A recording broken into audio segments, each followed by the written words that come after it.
মাননীয় প্রধানমন্ত্রী, 7 বছরের শিশুকে ধর্ষণ করা হয়, অত্যন্ত পরিতাপের বিষয়।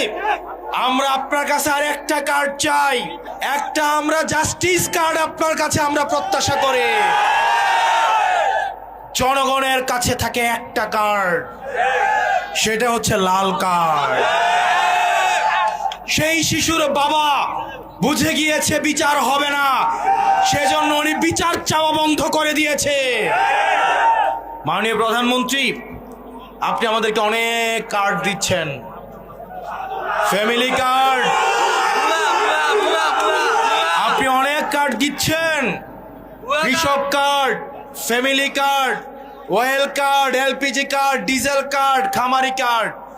আমরা আপনার কাছে আর একটা কার্ড চাই, একটা আমরা জাস্টিস কার্ড আপনার কাছে আমরা প্রত্যাশা করি।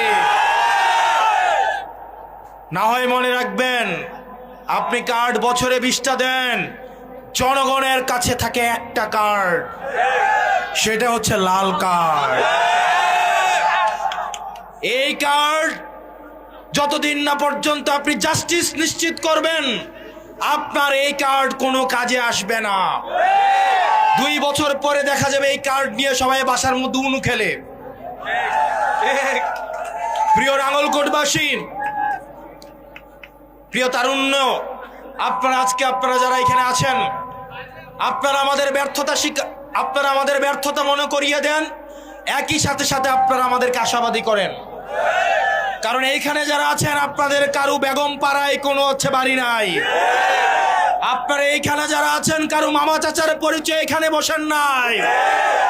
এইখানে যারা আছেন, আপনাদের নেতার গাড়ির পিছনে দৌড়াইতে হয় না।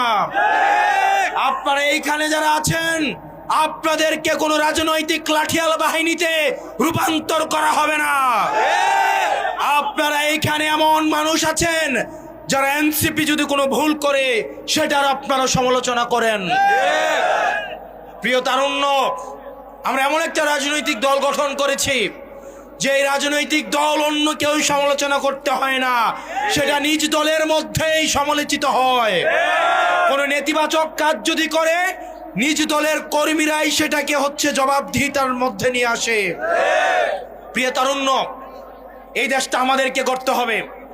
আমরা দেখেছি এই রাজনৈতিক ভাষণে রাজনৈতিক নেতারা তার সন্তানদেরকে বিদেশে রাখে দেশের শিক্ষা ব্যবস্থার উন্নতি করতে চায়। আমরা দেখেছি